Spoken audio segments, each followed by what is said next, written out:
Welcome to the God Culture, where we urge you to challenge tradition as 1 Thessalonians 5:21 tells us, "Prove all things, hold fast that which is good." We do not intend to be confrontational, but to compare what the Bible really says versus the traditions of men which Jesus himself rebuked. Jesus said to the Pharisees, "Full well ye reject the commandment of God, that ye may keep your own tradition." Mark 7:9. We are continuing our Solomon's Gold series today with Where is the River from Eden? Warning, the simple observable truth of this session will blow your mind. Christian scholars will mostly say we cannot know where Eden River is because the landscape of the earth changed so drastically from the flood, or worse, the rivers of earth have been carved out over millions of years.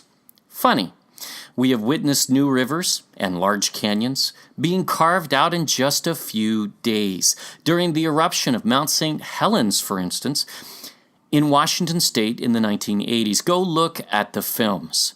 Areas look much like the Grand Canyon, but the little Colorado River has slowly eroded away the amazing Grand Canyon over millions of years. Problem is, the little Grand Canyon was carved in just days by the volcanic eruption, which proves it does not take millions of years. You say, don't scholars ask the obvious questions? If the narrow Colorado River did so much damage to the canyons, why don't most rivers repeat that same pattern? Because it doesn't happen. That's why. In 2 Peter 3:3-7, Peter tells us the last generations will deny creation and the flood. Knowing this first, that there shall come in the last days scoffers, walking after their own lusts. Why deny creation and the flood? Their own lusts. Remember that. And saying, where is the promise of his coming? For since the fathers fell asleep, died, all things continue as they were from the beginning of the creation. For this they willingly are ignorant of, that by the word of God the heavens were of old, God created them, and the earth standing out of the water and in the water, willingly ignorant, fake space program, mind you, whereby the world that then was, being overflowed with water, willingly ignorant of Noah's flood, perished. But the heavens and the earth, which are now, by the same word are kept in store. They did not change even after the flood. Remember that. Reserved unto fire against the day of judgment and perdition of ungodly men. Do we have a science today that does this? Yes, both creation and the flood are denied through occult science, not provable, observable science, mind you. From what we can observe, the Bible is still and always will be true. We are buying into an ancient science of the occult.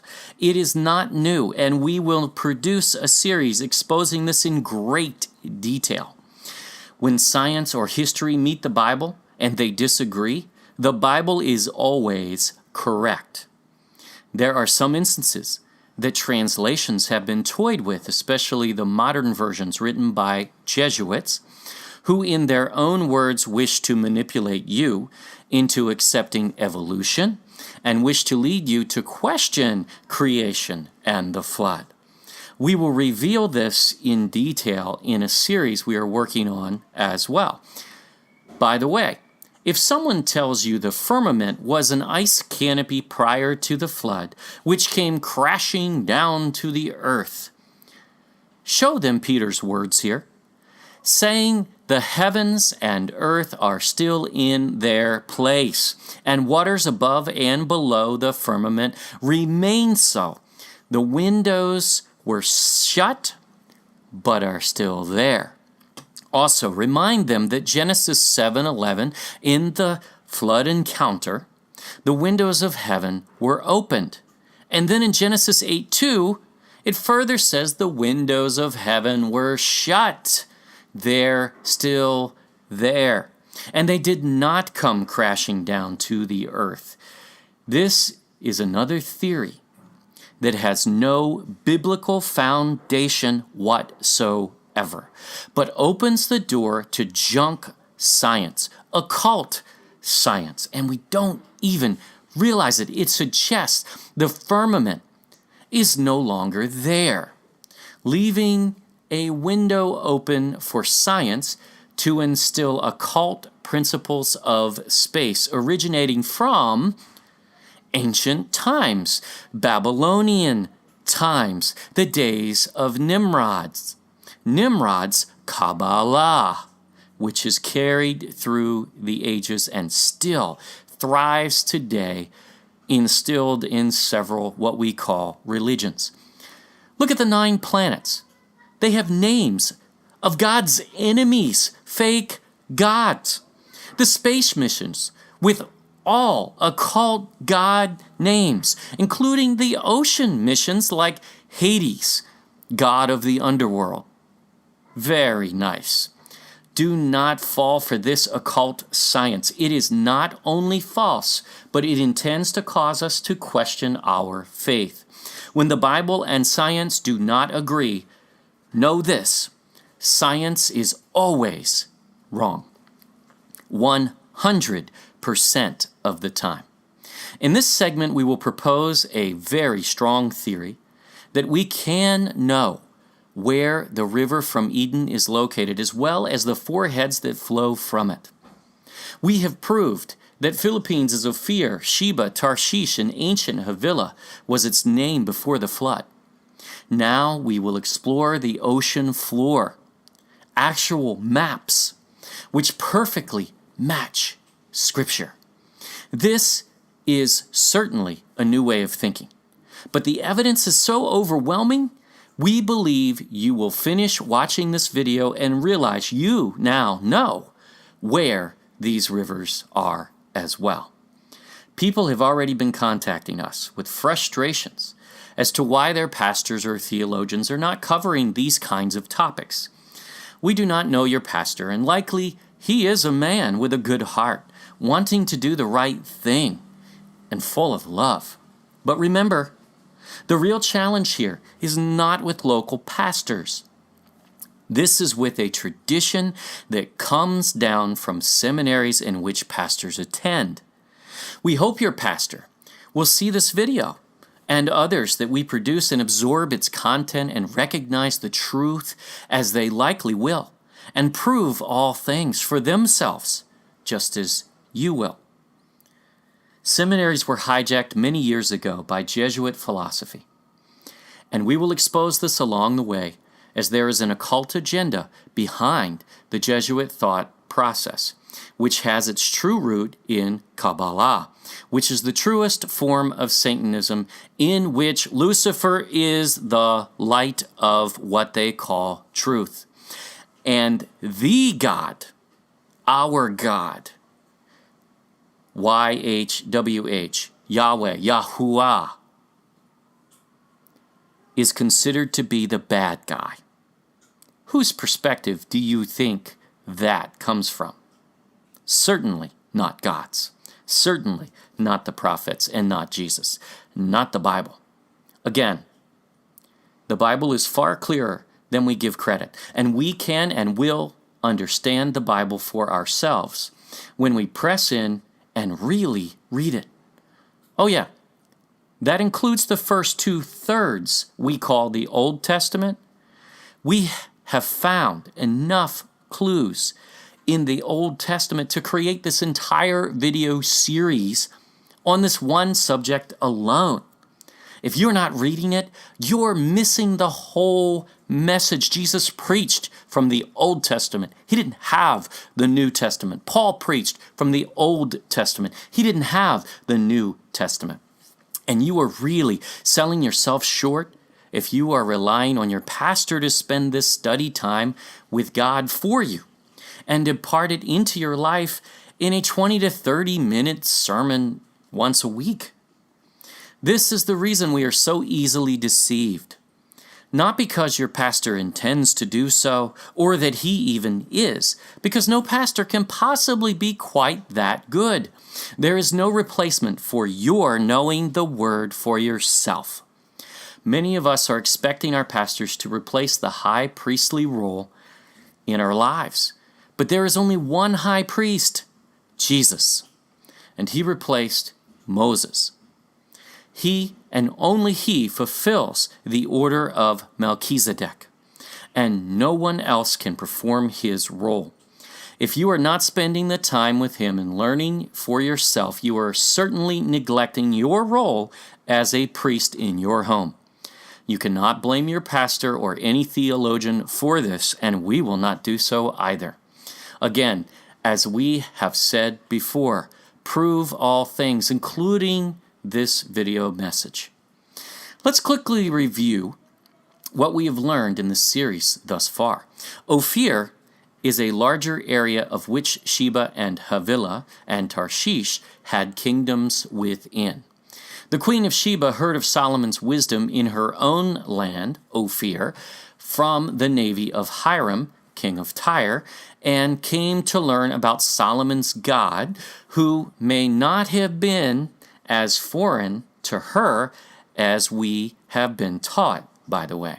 This story appears in the middle of the story of Solomon's navy leaving for Ophir and returning from Ophir, which tells us the queen's land in which she heard of Solomon is in Ophir.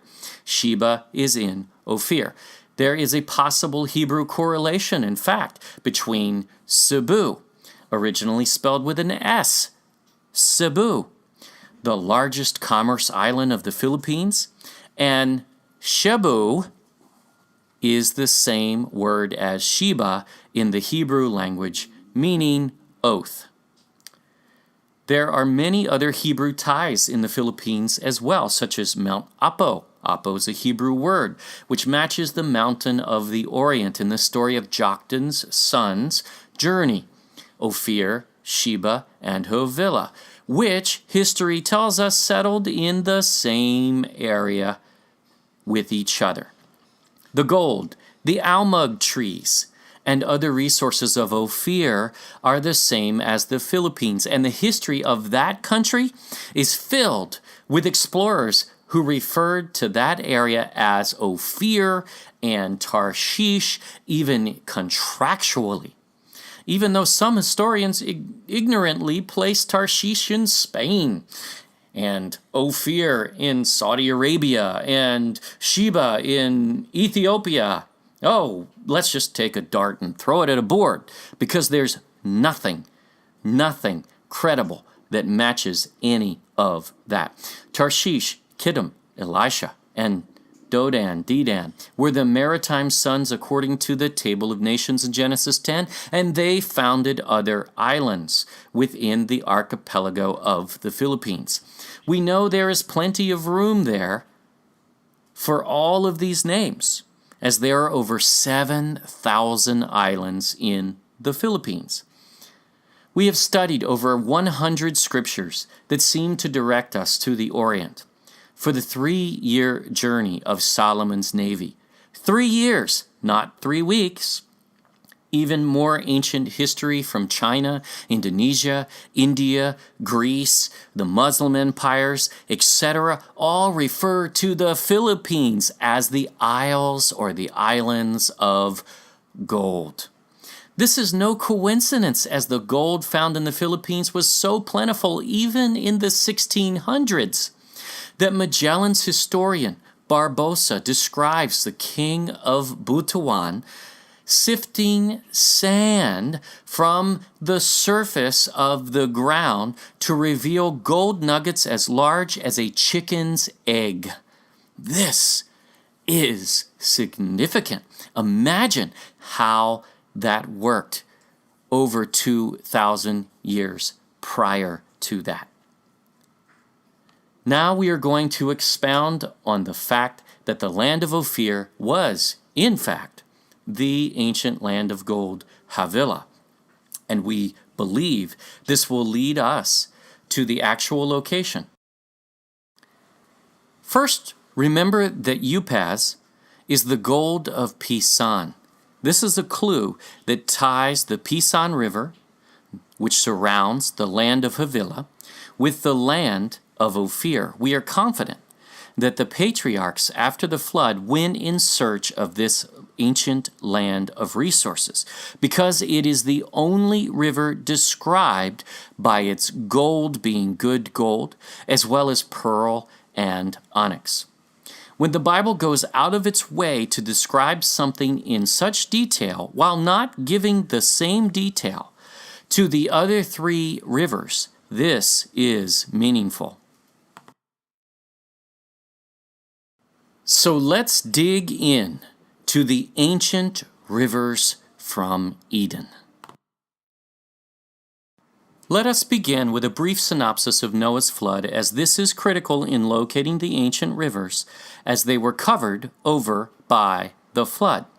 Genesis 7, 11, and 12. In the 600th year of Noah's life, in the second month, the 17th day of the month, the same day were all the fountains of the great deep broken up, and the windows of heaven were opened, and the rain was upon the earth 40 days and 40 nights. I remember sitting in Sunday school learning about how the earth was flooded from 40 days and nights of rain, which was and is ludicrous. The Bible doesn't say that. It says there were water volcanoes that burst forth from inside of the earth, and the windows of heaven were opened. Then it rained. The earth was already flooding before a drop of rain touched the ground.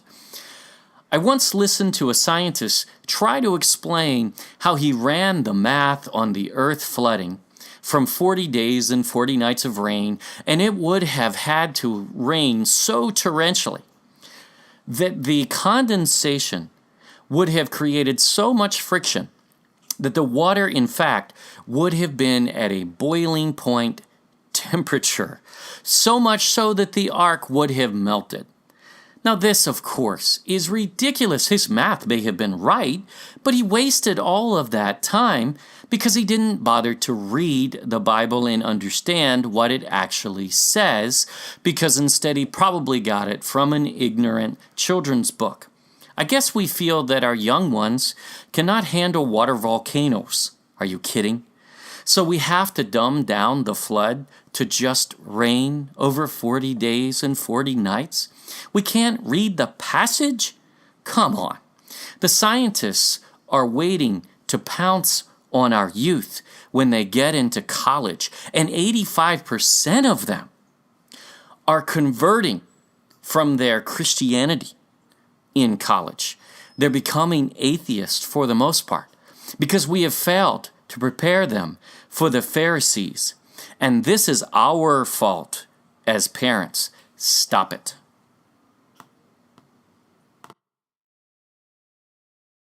The Bible says in Genesis 7:20, 15 cubits upward did the waters prevail, and the mountains were covered. In order to cover up this lapse in logic, we then came up, Christianity, with the idea that maybe the mountains were shorter at that time prior to the flood and got larger because of the flood. Does the Bible say that? No. Actually, the opposite is true. The mountains were further above sea level at that time and dwarf in comparison today, as there is far more water on the earth. The great ocean was formed, and sea level has been higher ever since. By the way, no, we didn't make a mistake. There are not 7 oceans on earth.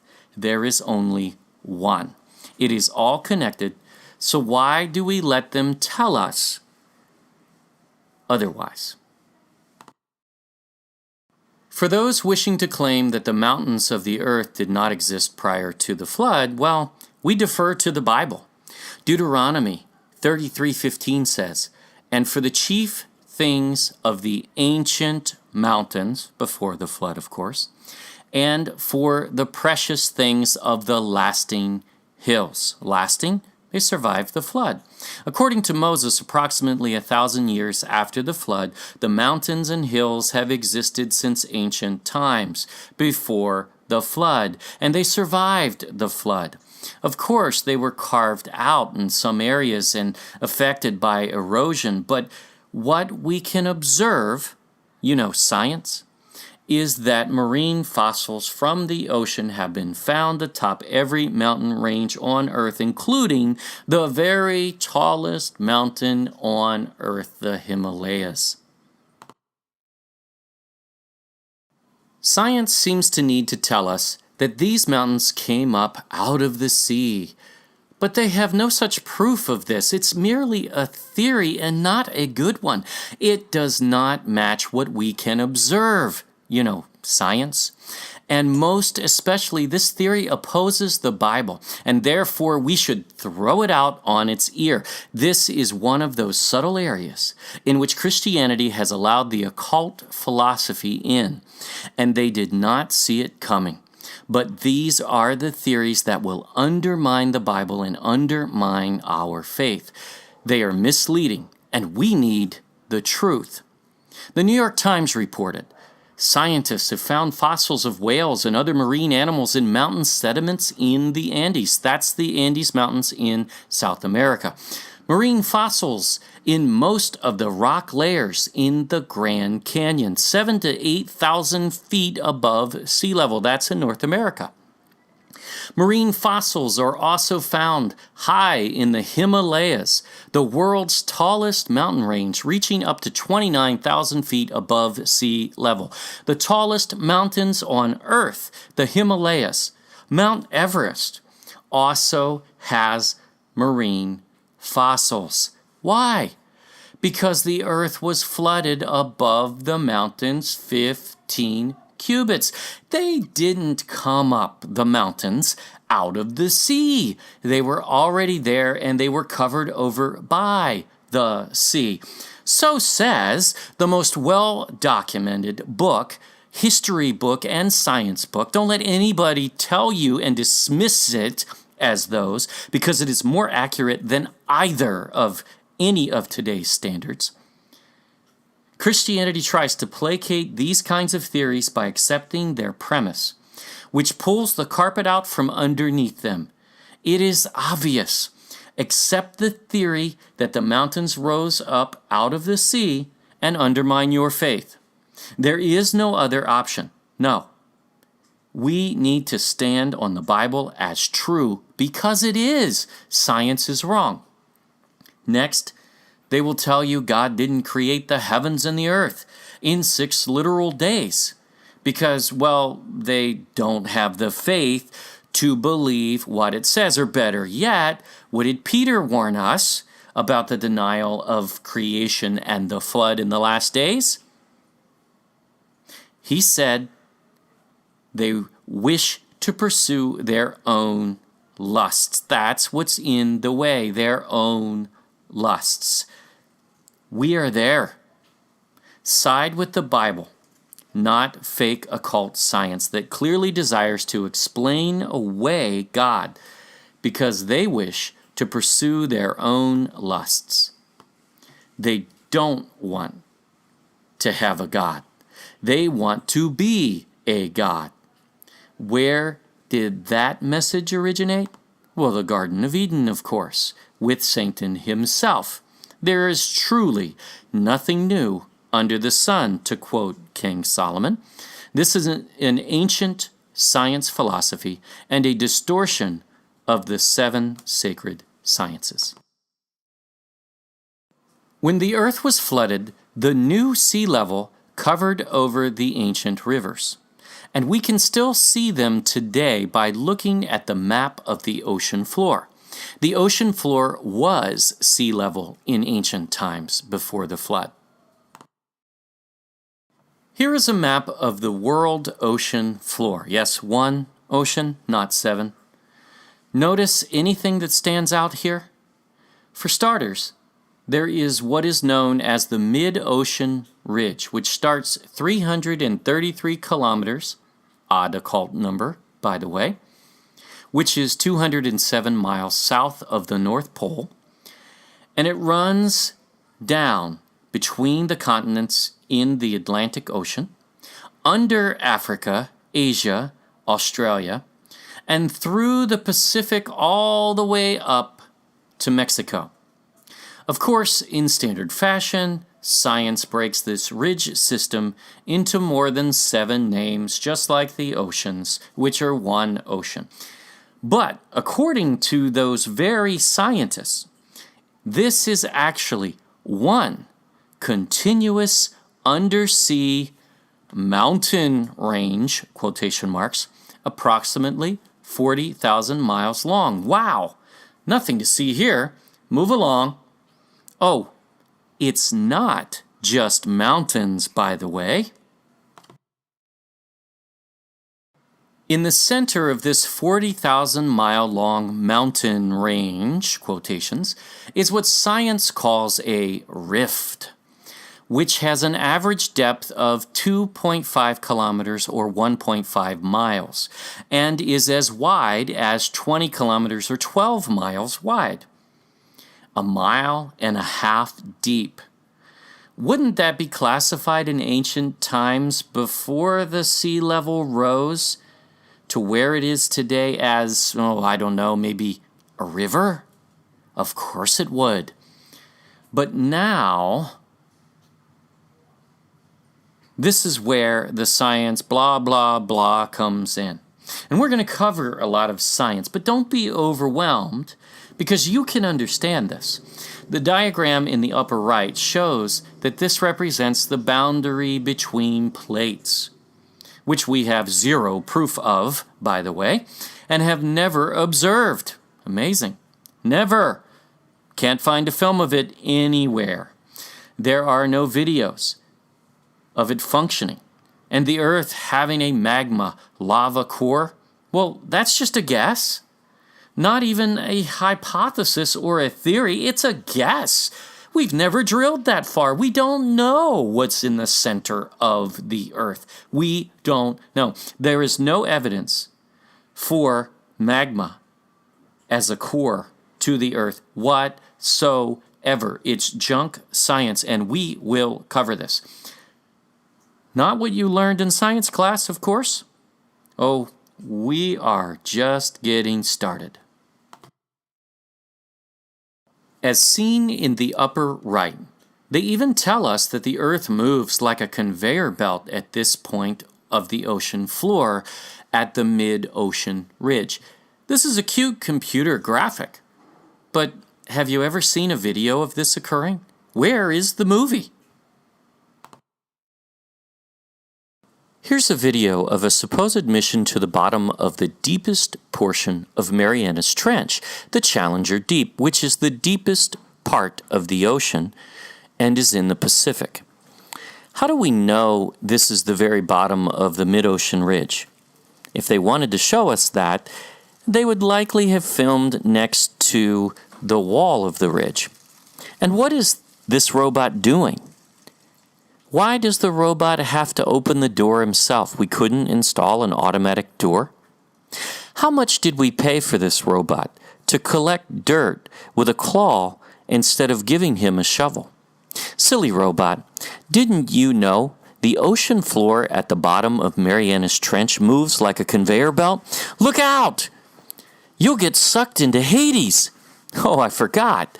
This portion of the ocean floor is referred to by scientists as Hades, another false god.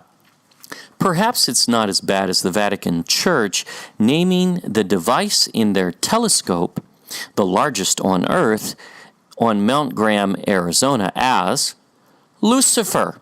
And when caught, they changed the name so that it now forms an acronym. The acronym spells Lucifer. This is really bad and likely This video is faked. For more fakery, go view the moon landings again. Explain how the American flag waves in the breeze on the moon, which is supposed to be a vacuum. Why the moon rover left no tracks, but there were footprints. How shadows appear in 3 different directions in the same frame. Yet there is only one sun and no artificial light was supposedly used according to astronauts. Why they seem to never be able to take a picture of the Earth, even with the Hubble telescope. And NASA, meaning to deceive in Hebrew, gives us CGI, computer-generated images, instead of photographs, which sometimes include things such as Disney's Pluto, yeah, the dog, superimposed into a CGI image of the planet Pluto, or whatever it is. The word sex is found photoshopped into cloud formations. How they pass through the Van Allen radiation belts in a tin can, when according to NASA's Orion project and even President Obama in recent days, we have yet to exit lower Earth orbit even today. We could go on and on and on. None of this ever happened. Now, the movie producer James Cameron is filming a submarine dive into Marianas Trench, but the trailer says it is for entertainment purposes only. In other words, it will not be accurate. It will not be science, but it's meant to entertain you. So, what is science? Science, the intellectual and practical activity encompassing the systematic study of the structure and behavior of the physical and natural world through observation and experiment. Science equals observation and experiment, not conjecture and not religion. Any science requiring you to have faith in scientists that something occurred is a religion, not a science. Have we ever observed evolution of one single species? Ever? Never. Ever wonder how a male and female evolve in the same way at the same time in thousands and millions of species? Never happened.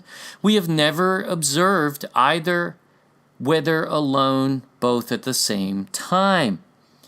We've never found any proof, any evidence that one species ever evolved in all of history. And we should have found millions and billions of examples. And we can't find one. Run the numbers, and it would require trillions and trillions of species to funnel down to what we observe today, which is not evolving. Why did they stop? Why are none of the species still evolving? Did the monkeys in the Amazon discover plumbing and air conditioning? Of course not. Here is what we have observed in the deepest hole ever drilled. This hard-to-find rusty cap in the ruins of a building in Russia's Kola Peninsula covers the deepest hole on Earth. The scientists drilled it off and on for 24 years from 1970 to 1994. They got down as far as 7.5 miles or about 12 kilometers deeper than the deepest ocean before blistering heat of 356 degrees Fahrenheit made them stop. At 4.3 miles down, the scientists found fossils of single-celled organisms called plankton. The deepest hole ever drilled into the Earth's crust is 7.5 miles, 12 kilometers, and it was in Russia. And what did we find? We found water running through rock. No, there was not a sea of water, as pictured in this video, and as for the single-celled plankton, where are those fossils? How would they know they are billions of years old? So we did not find magma or lava. Scientists will say we did not drill far enough, but this just proves the point, because this is the deepest hole ever drilled and no magma. Therefore, how can you espouse a theory that there's magma in the center core of the Earth? It's ludicrous. There is no weight to it whatsoever. Don't worry, they'll come up with one or another theory, and possibly even a fossil manufactured in China, of course. This is still the deepest artificial point on Earth. They note the rock at that depth had been thoroughly fractured and was saturated with water, which was surprising. Surprising, you say? Well, because it doesn't fit their occult science agenda and position, which is that there should have been magma. And they're disappointed because they're wrong, because they have no evidence. Now, there's a claim here that the temperature was 356 degrees Fahrenheit. But that's suspect, along with the fossils, of course. They say water was present even at 12 kilometers or 7.5 miles, which is the bottom, but water begins evaporating at a boiling point of 212 degrees. Therefore, wouldn't this mean the presence of water proves the temperature was nowhere near that hot? Of course it would. Even though they admit there was water, which is good, and no magma, which is good, they have to manipulate us by claiming they found fossils of billions of years old single-cell plankton. Where are these fossils?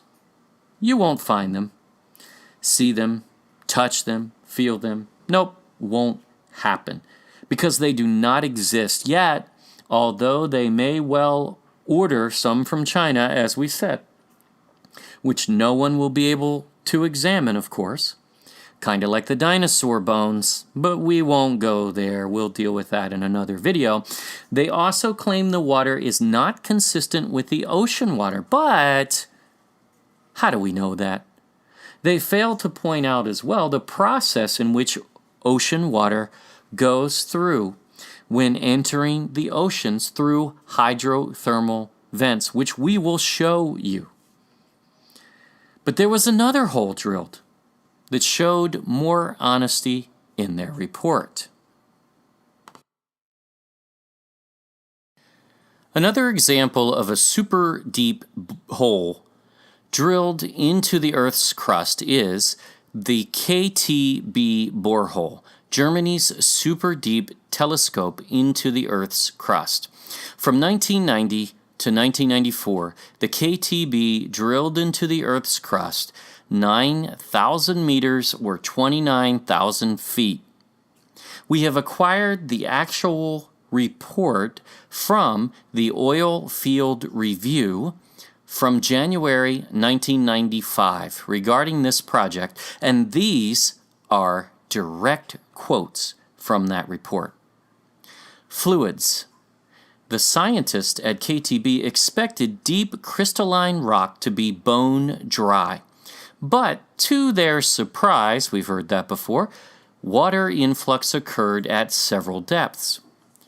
Why are they surprised again? There was water in the Russian super deep hole as well, and they already had foreknowledge of that. It was very common knowledge. Well, because it doesn't meet their occult agenda in which they have been indoctrinated. How is it that truth seems to surprise scientists so often?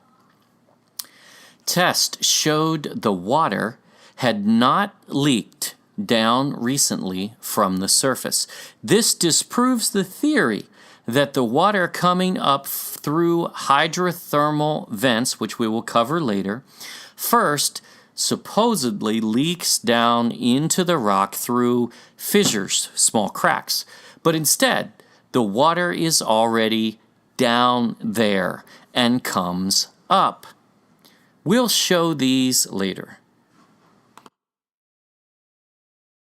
During a 2-month pumping test, 275 meters cubed or 730 bbl, don't worry about the technical, of salt water were produced from an open fracture system at the bottom of KTBVB. Note, salt water. They were at least honest about it. Salt water. You mean like the oceans? Yeah. Under the Earth's surface. Imagine that. Natural causes of fluid movement became apparent when pressure sensors deployed in KTBVB recorded changes in pressure due to the Earth tides caused by the gravitational pull of the moon. Well, they cannot prove the gravitational pull of the moon, as if this were true in large bodies of water, then lakes would also have tides, just like the oceans do, but that doesn't happen. But they do bring forth an interesting fact. The water below the Earth's crust experienced tidal changes, just like the oceans. This is certainly not something you will learn in science class. This story has the same dilemma when at the bottom, however. At the bottom of the hole, they say there was water, but it reached a temperature of 509 degrees Fahrenheit. Still got the boiling point dilemma. The water wouldn't be there. It would evaporate. Remember, prove all things. So let's deal with this supposed Earth magma core real quick. These are similar charts to what we are shown in science classes. However, we have never drilled past 7.5 miles into the Earth's crust. Bigger problem? If this was true, we are in major trouble. If the Earth has a liquid core of magma or otherwise, this means the continents are floating and not attached to anything. If the Earth is rotating at 1,000 miles per hour at the equator and 66,000 miles it rotates around the sun, how is it possible that we do not have one large train wreck of a continent? Because that's what we would have, and that just doesn't happen. Again, it's not observable and it's not science. It is religion. The answer from scientists vary, but all lead to the same conclusion. It's magic. Did you ever wonder how gravity could be so intense as to hold a skyscraper in place, yet standing right next to it? Supposedly, it discriminates as to not crush you and I? Ludicrous. Or how does that same gravity know how to apply the appropriate force to the underside of the Earth in the southern hemisphere, holding the same size skyscraper to the Earth? Ever wonder how it can rain upside down on the southern hemisphere? That's another video. Better yet, we have never been to any of these planets, nor do we even have one photo of either. CGI is not a photo. Yet we know what their cores are like. How? More magic, of course. Now for the hydrothermal vents we promised. Along the mid-ocean ridge system and the oceanic trench system both, which we believe are all connected, or at least once were, there are hydrothermal vents, heat vents, in the bottom of the rifts, the ancient rivers. These heat vents superheat water at the bottom of the ocean, infusing several minerals, most importantly salt, which balances the pH of the ocean.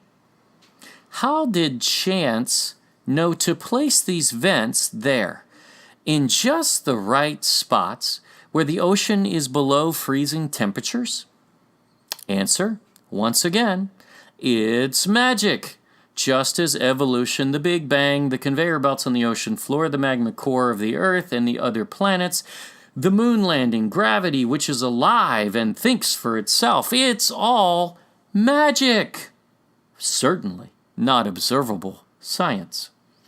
God placed these vents there and uses them to balance the pH of the ocean, bringing up water from the fountains of the great deep. They're still dumping into the ocean today. We are showing the black smoker here. There are also white smokers and other types of hydrothermal vents as well. This distribution map shows the location of heat vents on the ocean floor. The ancient river system remains active today, further proving its long-term existence. It is connected and operates the same worldwide. Note the similarities between the function of the Eden River, the mid-ocean ridge, and the four ancient rivers, the oceanic trench system. We did hear one naysayer say the mid-ocean trench is blocked in Iceland, but this again is simply not true. The below images show a continuous ridge which splits the entire island of Iceland, even through its own lake. The mid-ocean ridge does in fact continue, which is proven by science. In describing the river from Eden, Genesis 2:10 says, "And a river went out of Eden to water the garden, and from thence it was parted and became into four heads." Here is the mid-ocean ridge, which again has a deep rift river through its entire 40,000 miles around the entire earth. We believe it is the ancient river that flowed from Eden. And look, there are four main heads to this river. Scholars who make the assumption that this river is somehow near Israel are making leaps that are not supported by the Bible, including the Tigris and Euphrates, which are mistranslations of the original Hebrew rivers Hiddekel and Parat. It doesn't say Tigris and Euphrates. Those words don't exist in the original. The Bible does not actually say Tigris or Euphrates, and this leads us down the wrong path, which is what it is intended to do. See the four heads we have numbered, and note the Eden River, the mid-ocean ridge, flows through the earth from basically the North Pole all the way down and all the way around under Australia and up all the way to Mexico. Wait a minute. If this were true, the Eden River must follow the normal laws of river systems, which means it must flow downhill. Is this possible? Well, here are the average depths of the ocean floor according to NOAA. The Atlantic Ocean gets deeper than the Arctic Ocean. The Indian Ocean is yet deeper, and the Pacific Ocean is even deeper.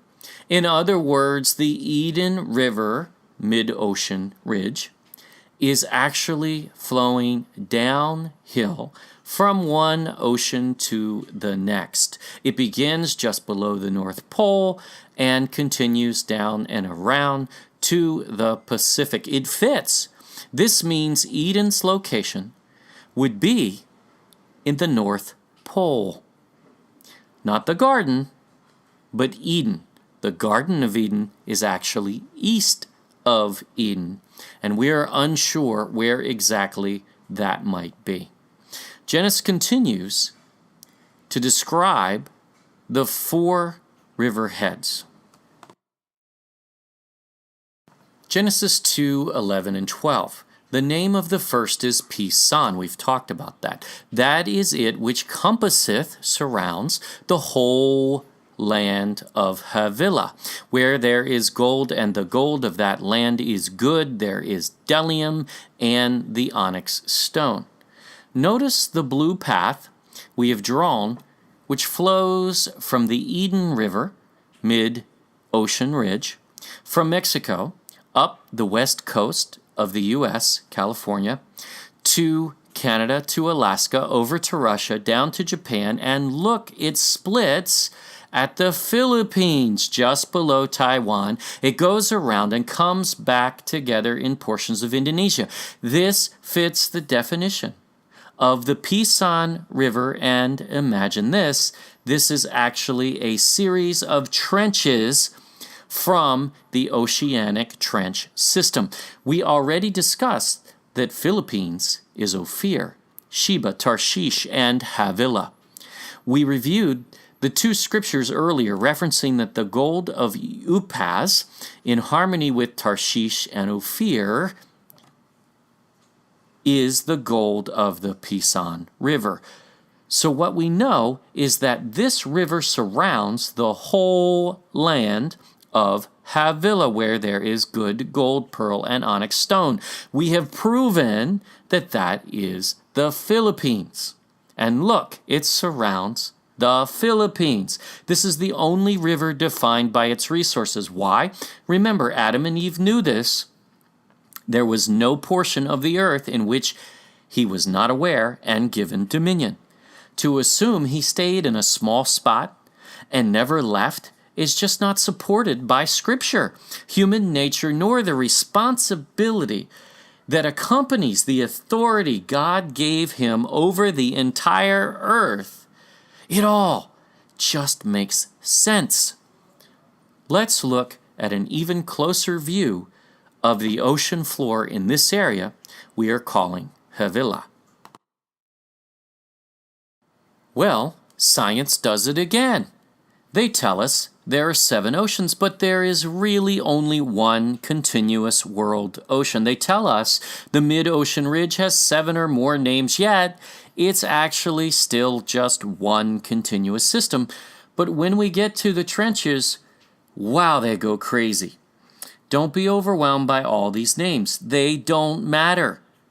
What matters is that these trenches virtually run together, exposing the ancient river system. Forget that they call them trenches of different names, and look at the actual ocean floor. It tells the story. It is one continuous system. Let's look at the Pacific Ocean. Wikipedia says a similar relationship between proximity to rivers, forearc width, and trench morphology can be observed from east to west,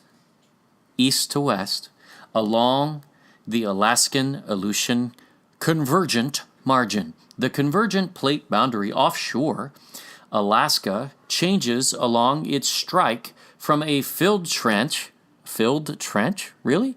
With broad forearc in the east, near the coastal rivers of Alaska, to a deep trench with narrow forearc in the west, offshore the Aleutian Islands. In plain English, forget all that. What it says is the oceanic trench system, in other words, the Pisan River, flows from east to west, exactly as we've shown it. Sediment from modern rivers dumping into the ocean have filled portions of the trenches near the continents, which makes sense. Add sediment from the settling of the oceans from the Great Flood, and you may have an even greater amount of sediment. But regardless, even Encyclopedia Britannica tells us that some of these trenches are filled with sediment. They credit modern rivers, and this is true.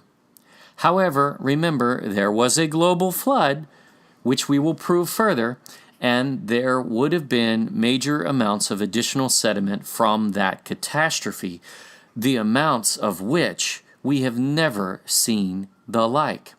To ignore such is not scientific, because that's what we observe. In fact, there's over 270 flood stories around the earth in history. You can't ignore that and call it science, because that's based on people's observations that have been passed from generation to generation. It must be a part of the calculation, at least taken into account. You must ask yourself, do you believe the Bible or occult science and history? Now, Wikipedia also defines filled trenches as trenches that are partially infilled, are known as troughs, and sometimes they are completely buried and lack bathymetric expression. So science admits that some of these trenches have been filled with sediment. We propose that these 4 trench systems, which are evident, are in fact continuous ancient rivers at the bottom of the ocean, and they fit the exact descriptions of the 4 ancient rivers in Genesis, just as the mid-ocean ridge fits the description of the river from Eden. By the way, the deepest modern river is the Congo River in Africa, which is only 720 feet deep. The trench system is 2 miles deep. The river from Eden is 1.5 miles deep.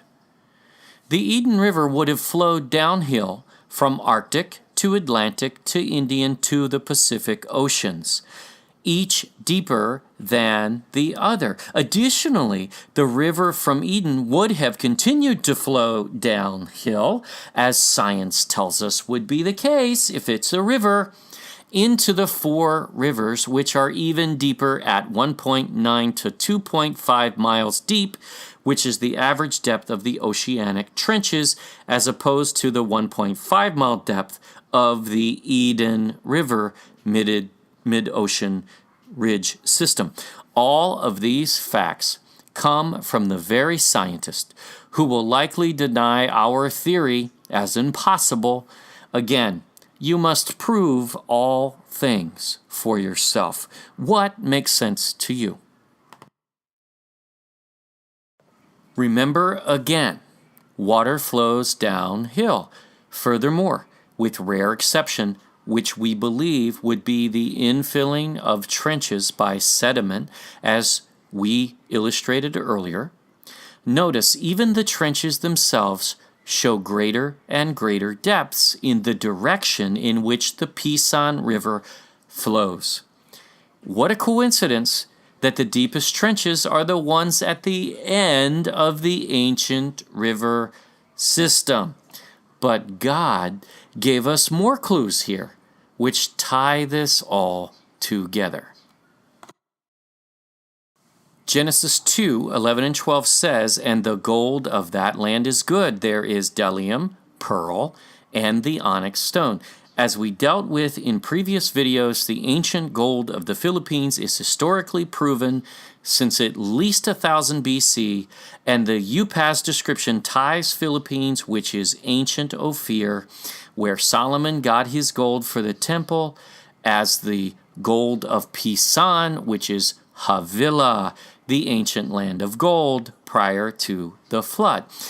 In fact, the largest pearl in the world was found in the Philippines, in the Palawan Sea, and we'll discuss this. Onyx is native to the Philippines as well. Most importantly, the Philippines is surrounded by ancient trenches we believe to be the ancient Pison River, surrounding the land of Havilah, Philippines, which we will prove, in fact, is the ancient land of Adam and Eve, as well as Noah. Genesis 2:11 and 12, Havilah, where there is gold, and the gold of that land is good. Job said, "It cannot be valued with the gold of Ophir," which is the same as Havilah, we've already proven. With the precious onyx, there you go, same as Havilah, or the sapphire. Note, he tied in the onyx just like Havilah, and sapphire is also native to the Philippines. And David said, "King's daughters were among thy honorable women. Upon thy right hand did stand the queen in gold of Ophir. A princess and a queen would only wear the best gold. He later ties Sheba in the same way. Please view this entire series for detailed evidence of this synergy between Sheba, Ophir, Tarshish, and Havilah. For review, remember, Joktan's sons went to the far east, likely to find the ancient land of Havilah, which he named one of his sons after. And we provided sources that Havilah, Sheba, and Ophir settled in the same area. Add to this documented history from these three sources, which state that the jewelry of the Philippines was found in 1st century Egypt, meaning Philippines was producing fine gold as well as other resources since at least the ancient times of Solomon. Wikipedia says they were mining gold in the Philippines since 1000 BC. Just how did this jewelry get to Egypt if the Philippines was an isolated area until the Spanish arrived in the 1600s? Answer: this is junk history from the Catholic Church. They made it up. They covered up the true history of the Philippines. Philippines traded with Israel in 1000 BC. We may not be able to fill in all the historical gaps that have been covered up, but we know for certain that Philippines is Ophir, Sheba, Tarshish, and Havilah.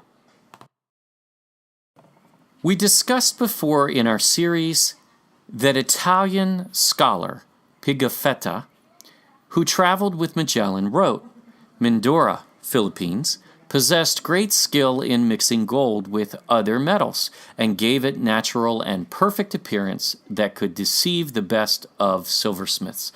The natives were also known for jewelries made of other precious stones, of Tarshish and Ophir. This too is reminiscent of Jeremiah 10:9 that says, from Tarshish and gold of Upas, they are all the work of cunning men. Let's clear up one issue, which is really easy. What is bdellium? The word is only used 2 times in the Bible. Once we read earlier regarding Havilah, and once in Numbers 11:7. And the manna was as coriander seed, and the color therefore as the color of bdellium. So what color is bdellium? Why, the color of this yucky resin from Africa, which some scholars pose is the definition in Genesis 2? Or how about white as pearl? Manna would be a whitish color, more like a pearl. African resin is an insane guess, and it really wasn't that difficult to find that there are only 2 uses for the word, and it is clearly pearl, not yucky resin. And the Philippines, Havilah and Ophir, not only has pearl, but the largest in the world by far, further proving it has the best pearl. In 1934, they found the world's largest pearl in the Palawan Sea, which is where the Pisan River flows. Imagine that. The pearl of Lao Tzu was 14 pounds and worth approximately $42 million, and was estimated at 600 years old. But in 2006, a Filipino fisherman was able to find an even larger one, the Puerto Princesa pearl, at 75 pounds, valued around $130 million. And Philippines has been well known to mine for onyx stone since ancient times. Again, Havilah is Ophir, Philippines, which is surrounded by the ancient Pisan River, which we still see on the ocean floor map. But this land of Havilah has even more significance. Let's look at Noah for a minute. Genesis 6:14 says, "Make thee an ark of gopher wood." Look it up. No one knows what gopher wood is. Gopher is not a Hebrew word. Strong's Concordance says it is a kind of tree or wood of uncertain derivation. It only appears in the Bible one time and has no other reference, or does it? What are we missing here? We believe we have found a missing link. No, not that one, because it doesn't exist in the real world. Check this out.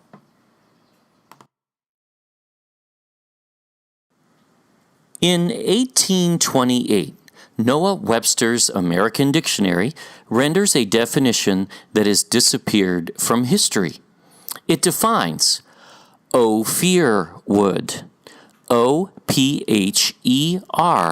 is an alternative spelling of Ophir, O-P-H-I-R.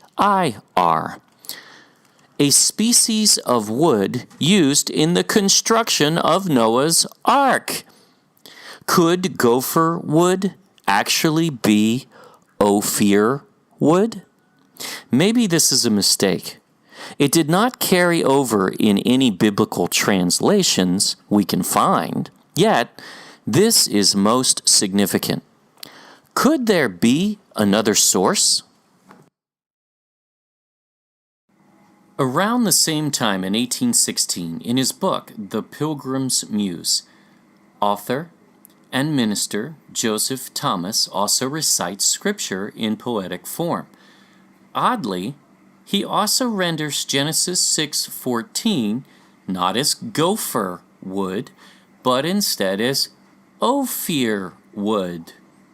Not only does he render this the same as Noah Webster, but he also capitalizes Ophir, as if it is a place just as Noah Webster's American Dictionary did. We believe this solves the ancient mystery of gopher wood, which does not exist in history, other than a modern tree found in the U.S. named long after Noah's Ark, not before. Gopher wood is Ophir wood. Did Noah live in Ophir, which was ancient Havilah and modern-day Philippines?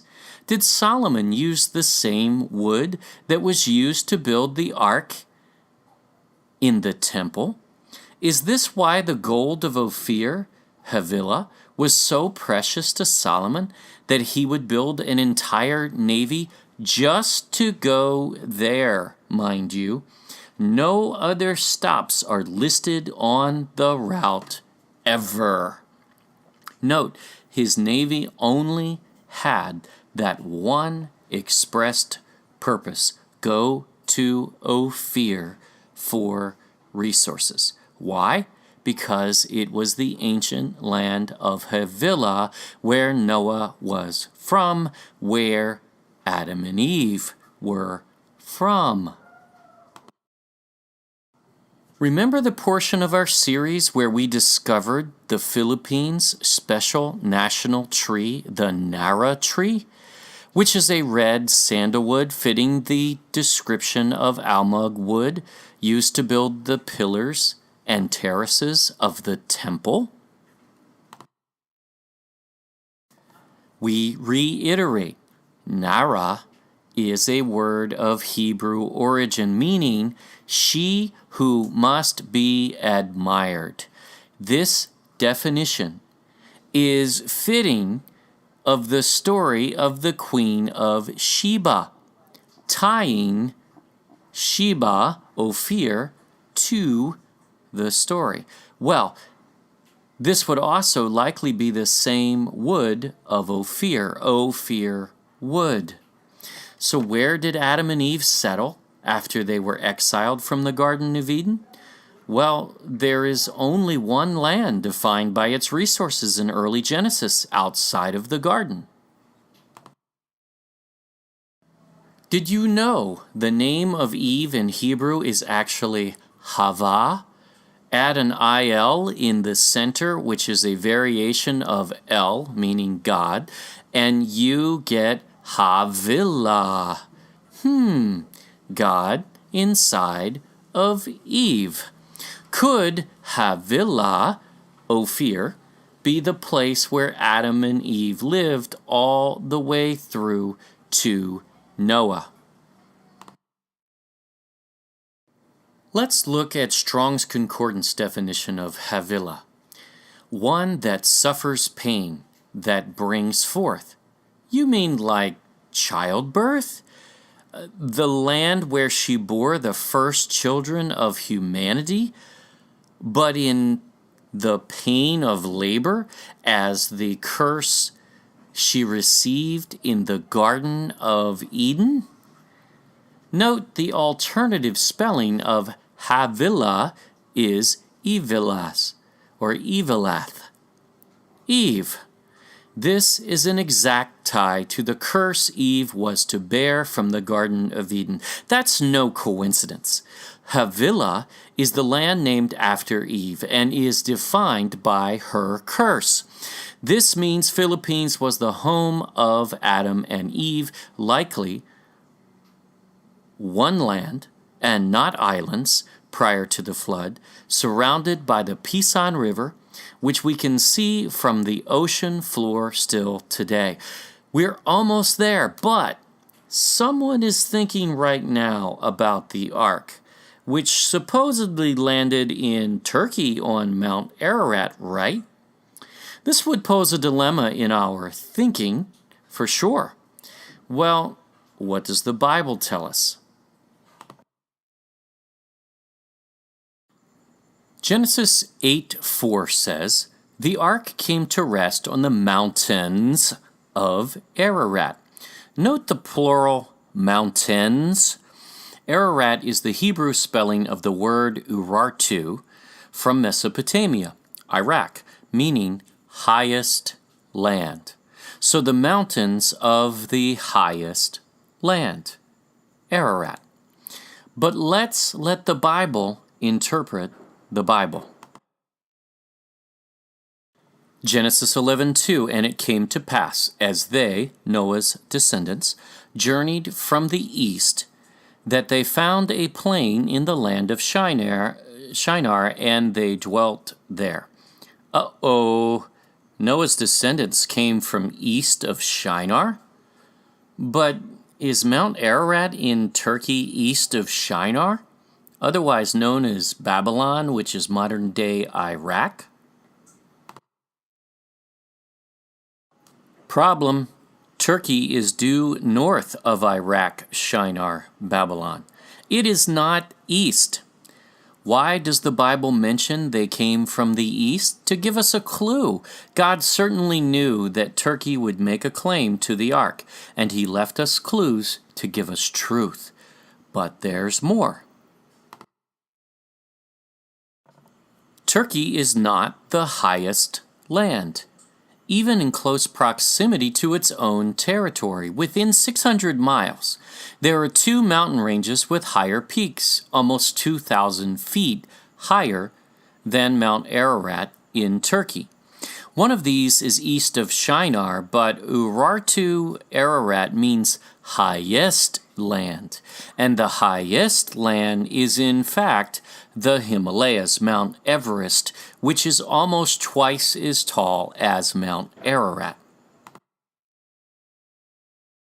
This is significant because Genesis 8:9 says, "At the point in which the dove was sent out and returned, having found no land, the waters were on the face of the whole earth." This means the ark rested on the very highest mountain, and all the rest of the earth was covered by water, meaning it had to be the highest land, just as the definition says. This is why the word whole earth was used. It was in fact the highest land, Mount Everest, east of Shinar. Would Mount Ararat in Turkey, which is half the height of Mount Everest, fit here? No. But that's still not all. Ever wonder how far a dove or pigeon can fly without resting? Well, 1,100 miles is the record for pigeons. The Hebrew yalna is known as a dove or pigeon, and that's the word used in this passage. It was more likely a pigeon, and Noah would have known the best option since he was 600 years old after all. Oh, and the pigeon has a built-in GPS using the magnetic field of the earth, and his eyesight is far greater than ours. He can see for more than 25 miles. And he would have seen mountains within range. Problem number 3, Mount Ararat in Turkey is actually within a dove's flight of taller mountains.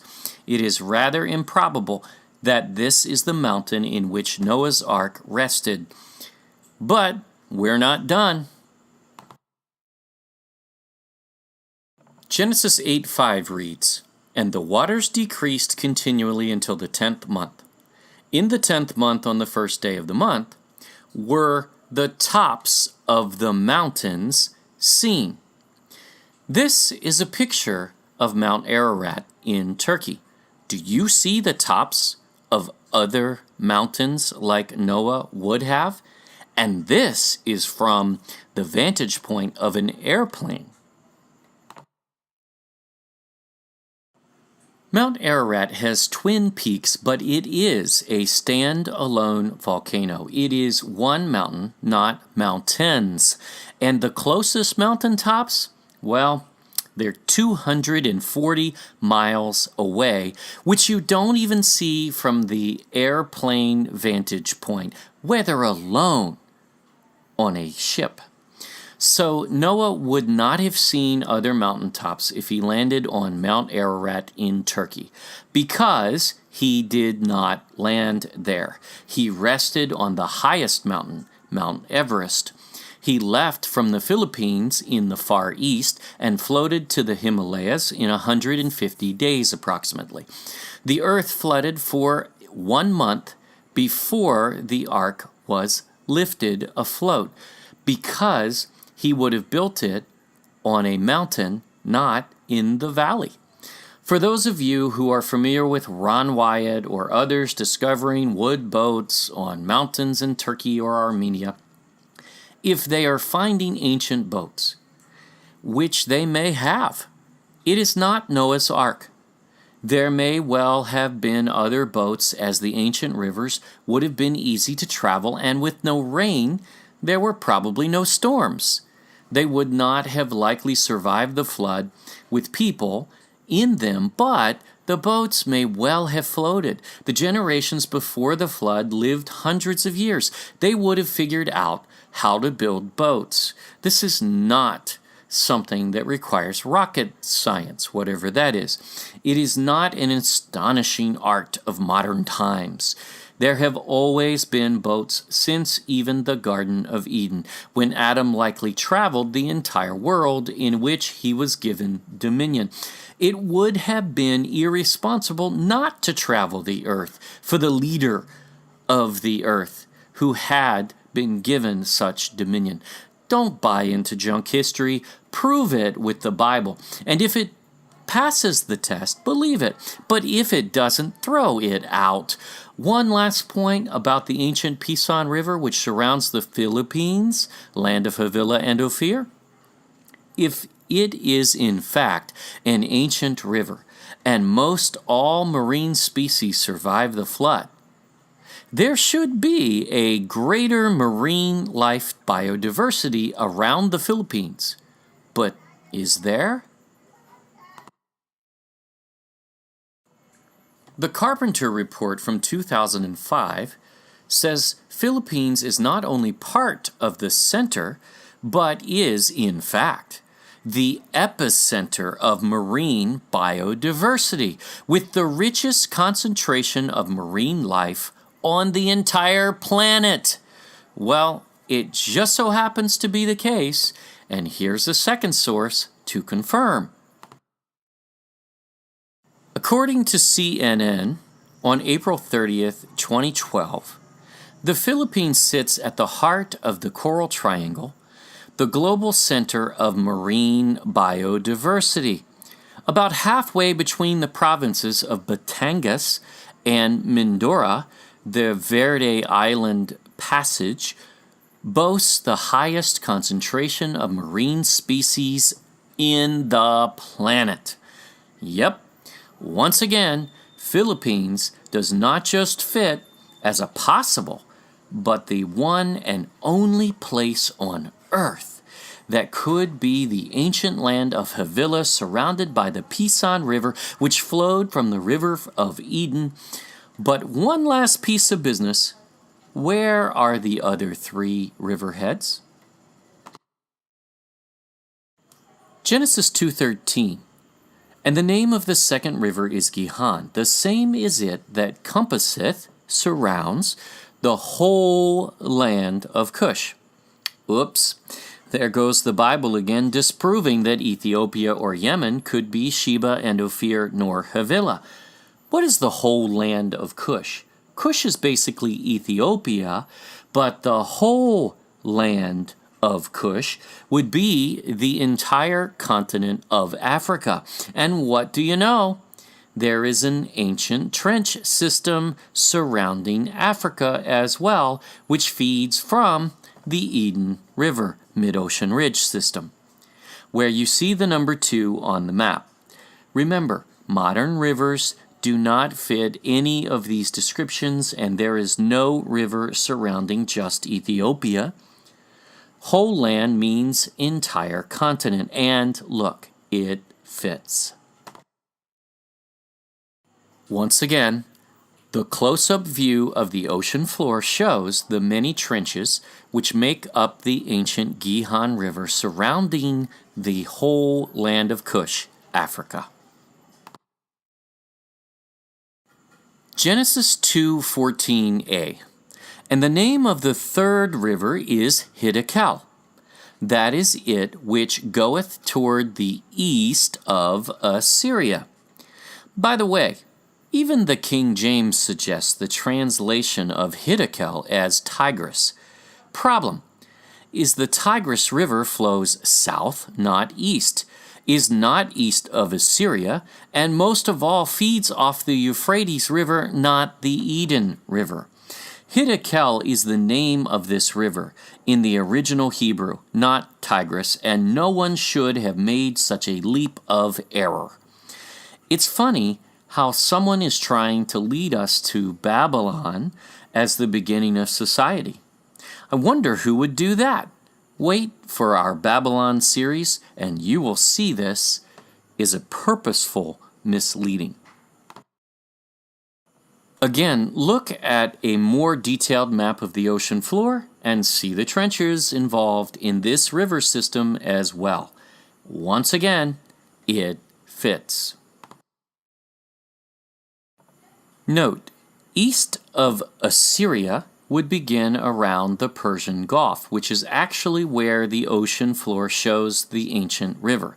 The Tigris and Euphrates rivers, which were also named well after the flood, do not qualify.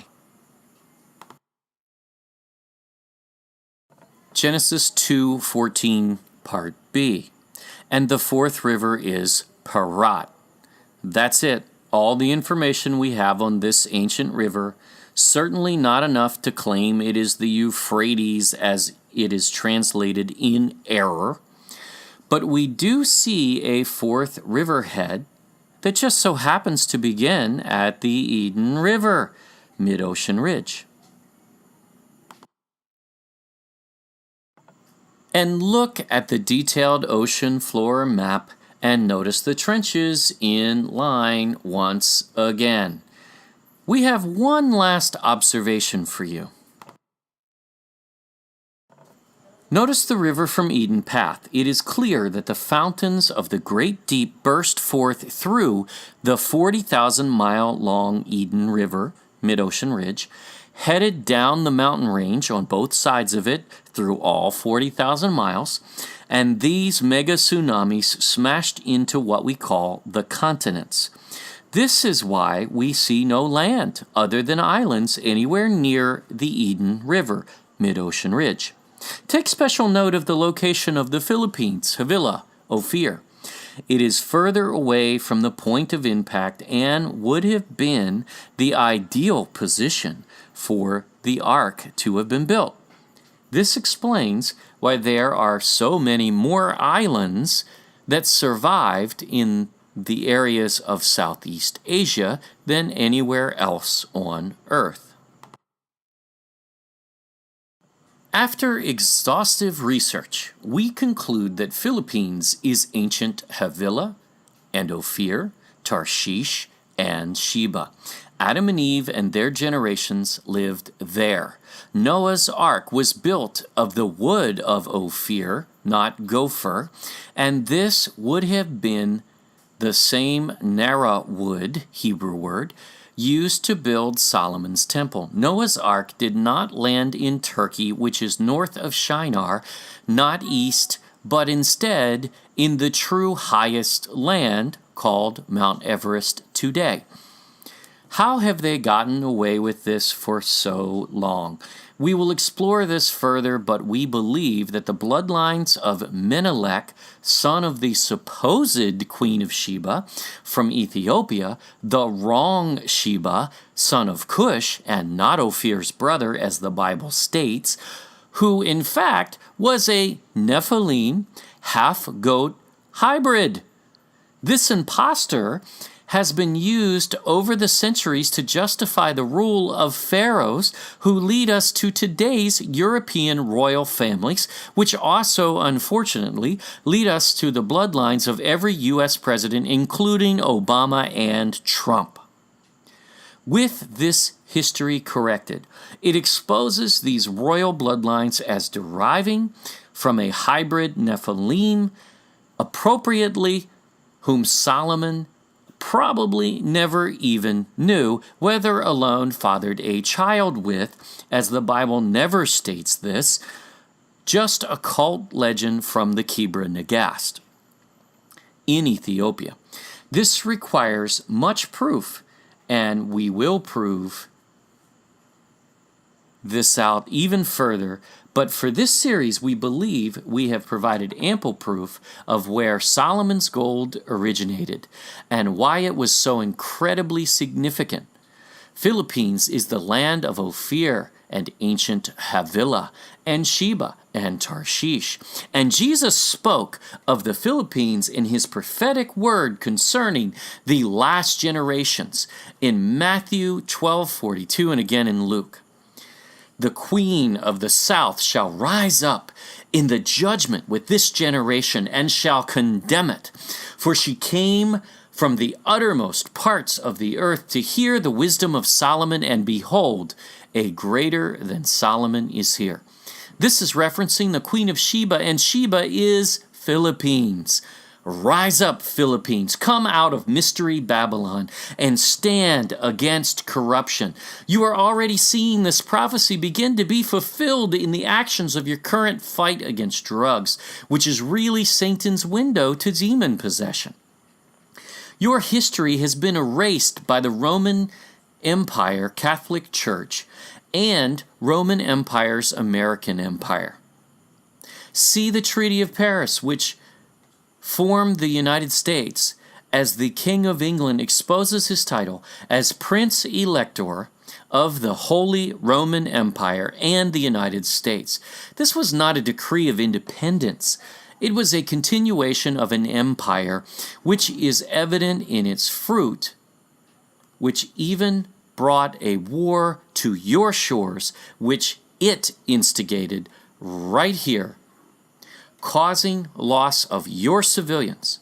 Stand on your own. Create your relationship with God directly without the Roman system, which originated in Babylon, both the religion and the government. You are not a so-called third world poor country. Even President Bush recognized this. In answering a final question on a talk show in the United States, he was asked, who is the richest country on earth? His answer was not America, but in fact, the Philippines. It is time to rise up and take your place and fulfill the words of Jesus. A greater than Solomon is here. Follow Jesus, not any organization or control system or, sorry if this offends you, a pope who claims to be a replacement for Jesus on earth. This is not God. This concludes our Solomon's Gold series.